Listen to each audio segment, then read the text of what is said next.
Bonjour tout le monde, bienvenue dans cette première vidéo où on va entamer le travail de l'étape 3, chapitre 8, opérations sur les matrices. Donc, dans ce chapitre, on va, comme ça le dit, effectuer des opérations sur les matrices. Il faudrait d'abord définir ce qu'est une matrice. Donc, mathématiquement, une matrice, c'est un tableau. Donc, pensez ici à un chiffrier là, comme électronique, comme Excel.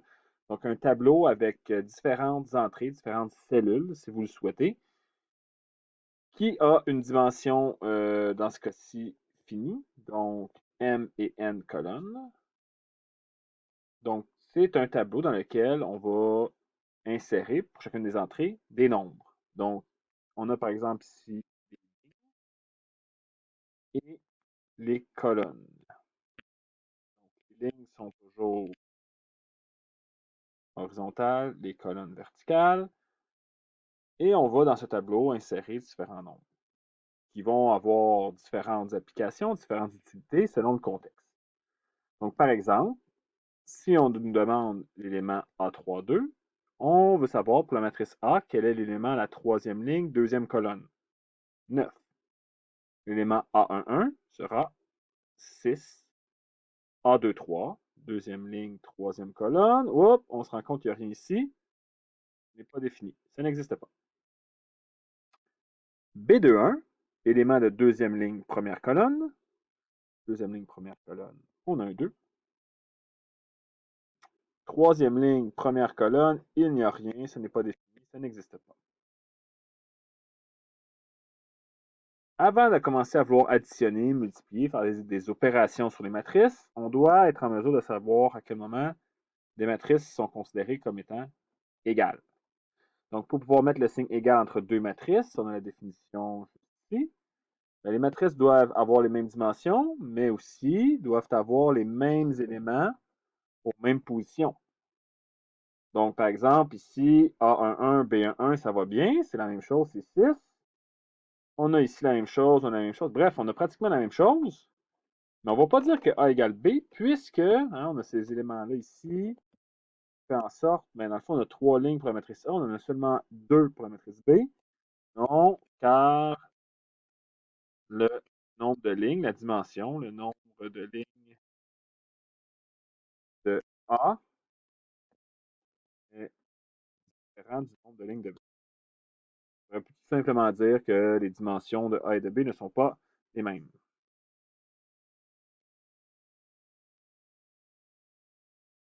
Voilà pour ça. Pour que deux matrices soient égales, ben, elles doivent avoir les mêmes nombres et à la même adresse et par le fait même, la même dimension. Donc, additionner deux matrices. Tout comme on additionne de façon arithmétique, ça va se ressembler. On va y aller, ici, c'est quand même assez intuitif. On va additionner des matrices qui sont de même dimension et on va additionner terme à terme les cellules, les entrées qui ont la même adresse. Donc, première ligne, première colonne, première ligne, première colonne. Ça veut dire qu'ici, on va faire 4, additionner le 4, additionner le moins 2. Ensuite, avec une autre couleur, 7 et 5. On va faire 7 et 5 ici. Ici, 8 et 9. Donc, troisième ligne, première colonne dans chacun des cas. 8 plus. On refait le même travail pour la première ligne, deuxième colonne de chacun des cas. Là, j'écris ça comme ça, mais évidemment, mentalement, je pense qu'on aurait pu réussir à s'en sortir. 7 et 17. Et finalement, moins 2, 0. Au bout de la ligne, on a une matrice qui va avoir 3 lignes, 2 colonnes. Et on va avoir les résultats suivants. 2, 9. Donc 7 plus 5, 12. 7 plus 17, 24. 8 plus 7, moins 2 plus 0, moins 2.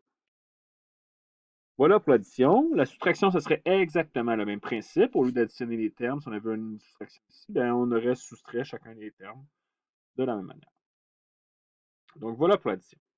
Bon, un petit exemple ici, là, une petite mise en situation où on va utiliser l'addition de deux matrices.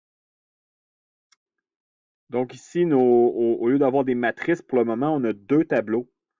Donc, l'idée vraiment des matrices, justement, c'est de dépouiller, là, d'enlever tous les notes, les notions qualitatives là, derrière ce qui nous intéresse, c'est-à-dire les nombres qui sont dans le tableau. On nous demande, dans le fond, de créer deux matrices qui représentent les ventes pour chacun des jours. Utiliser ces matrices pour représenter les ventes pour une fin de semaine au complet. Donc, on comprend ici que si on a samedi et dimanche séparés, puis on va avoir les ventes pour une fin de semaine, bien, on va devoir additionner les ventes de samedi et de dimanche, mais pas de n'importe quelle manière. On ne va pas mélanger des bananes avec des oranges, justement. Comme dit l'expression, ben on va garder les bananes de fruiterie A avec les bananes de fruiterie B, puis à la fin, on s'entend, on devrait avoir intuitivement une vente de fin de semaine de 8 bananes pour fruiterie A, oui, pour fruiterie A, ici. Ben, l'idée va donc être la suivante. 6, 2, 4, 5 va être ma matrice pour le samedi. 2, 12, 5, 3, ma matrice pour le dimanche. Et on voit bien ici que si on fait 6 plus 2, on obtient 8. Ce qui intuitivement nous dit évidemment qu'on a vendu 8 bananes à la fruiterie A pour la fin de semaine. Et là, 4 plus 5, 5 plus 3, on complète. Voilà, dans le fond, ce qui nous est demandé. Est-ce que l'ordre dans lequel on additionne les matrices change le résultat? Mais on se rend compte que non. Si on additionne les ventes du dimanche en premier, ça n'a aucune influence sur le résultat final. Simplement parce que lorsqu'on additionne deux nombres, ben, l'ordre n'a pas d'importance. Et cette propriété-là, en mathématiques, on l'appelle la commutativité. Donc voilà pour l'exemple. Donc l'ordre pour l'opération d'addition n'est pas important. Et c'est exactement ce qu'on retrouve ici. Deux matrices A plus B, B plus A, c'est du pareil au même.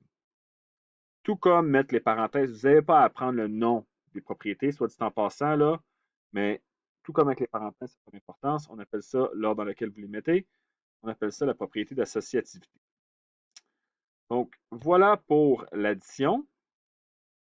Maintenant, multiplication. Avant de multiplier deux matrices ensemble, on va multiplier la matrice par ce qu'on appelle un scalaire, qui est, dans nos exemples, va dans le fond être une constante.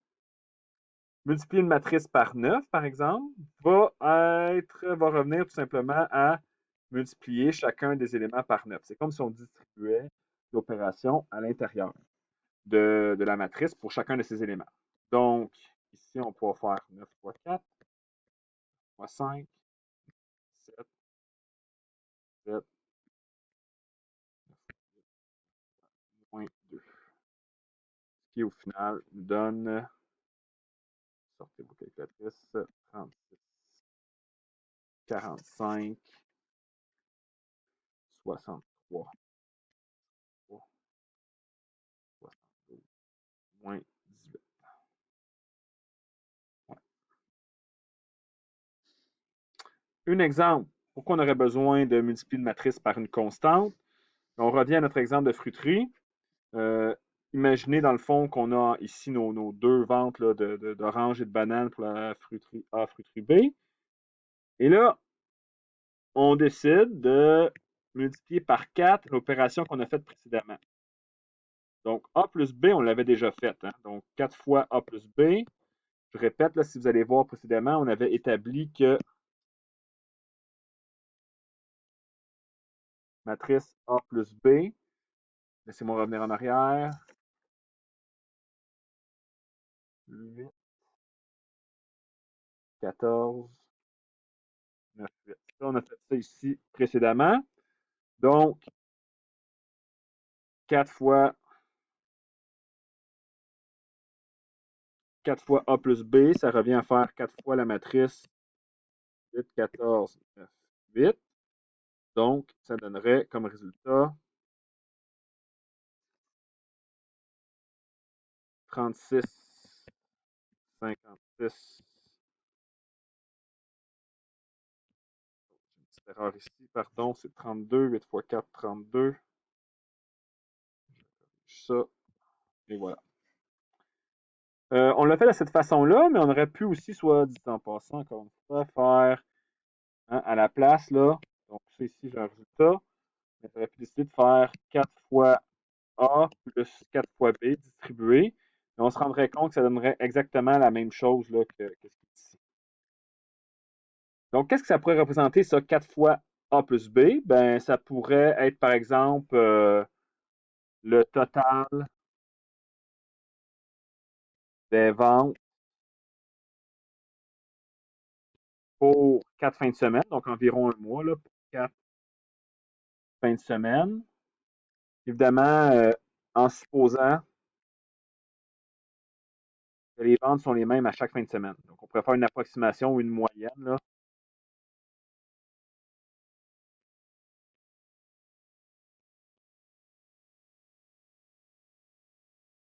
Et voilà. Donc, si on a besoin de répéter la même opération plusieurs fois, ben, on va multiplier. Bon, les ventes sont les mêmes, donc on multiplie. Au lieu de, on va pas faire A plus B, A plus B, A plus B, A plus B, on va tout simplement faire x 4. Voilà.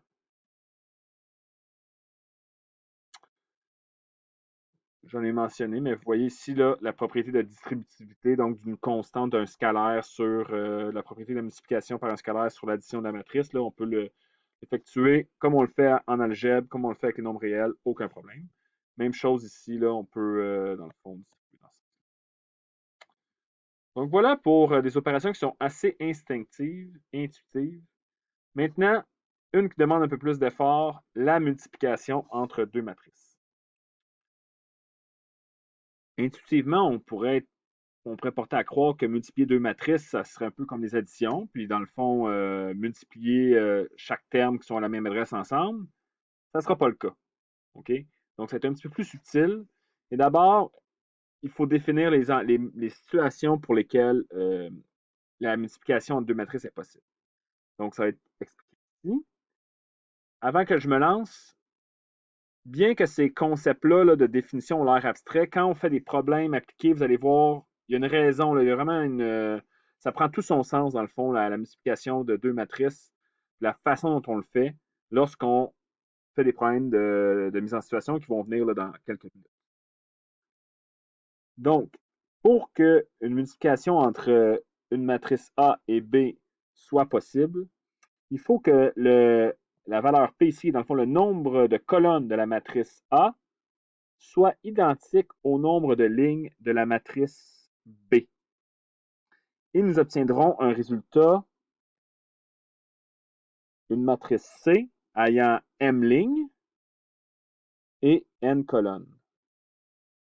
Par exemple, au A, j'ai une matrice A qui est une 2 par 2, multipliée par une matrice B qui est une 2 par 1. Si on regarde le nombre de colonnes, ici, la valeur de P, est égale au nombre de lignes. Donc, ça va être possible et nous obtiendrons comme résultat une matrice ayant deux lignes et une colonne. Maintenant qu'on sait que la multiplication va être possible, il faut l'effectuer. Donc, la façon dont on multiplie les matrices, voici. On s'attend à un résultat de deux lignes, une colonne. Okay, donc, si je le mets gros, mais je vais vous dire un peu qu'est-ce qu'on va avoir à la fin. Vous allez voir, je vais vous le dire tout de suite dans le fond, ça va être 21 qui va aller ici et 6. Comment on fait pour obtenir notre 21 et notre 6? Principe ligne-colonne. Donc, tous les éléments de la matrice de gauche, on va se promener de colonne en colonne, mais on va se promener horizontalement, alors que pour la matrice de droite, on va y aller verticalement. Donc ici, nous allons faire 3 fois 2 plus 15 fois 1. Donc, vous voyez, là, je me suis promené comme ça, puis j'ai descendu. Donc, quand je me déplace de 1 à droite, ici, je baisse de 1. Ici, 4 fois 2, moins 2 fois 1. Je ferai d'autres exemples dans une prochaine vidéo, le B, le C. pour vous expliquer davantage la multiplication entre matrices.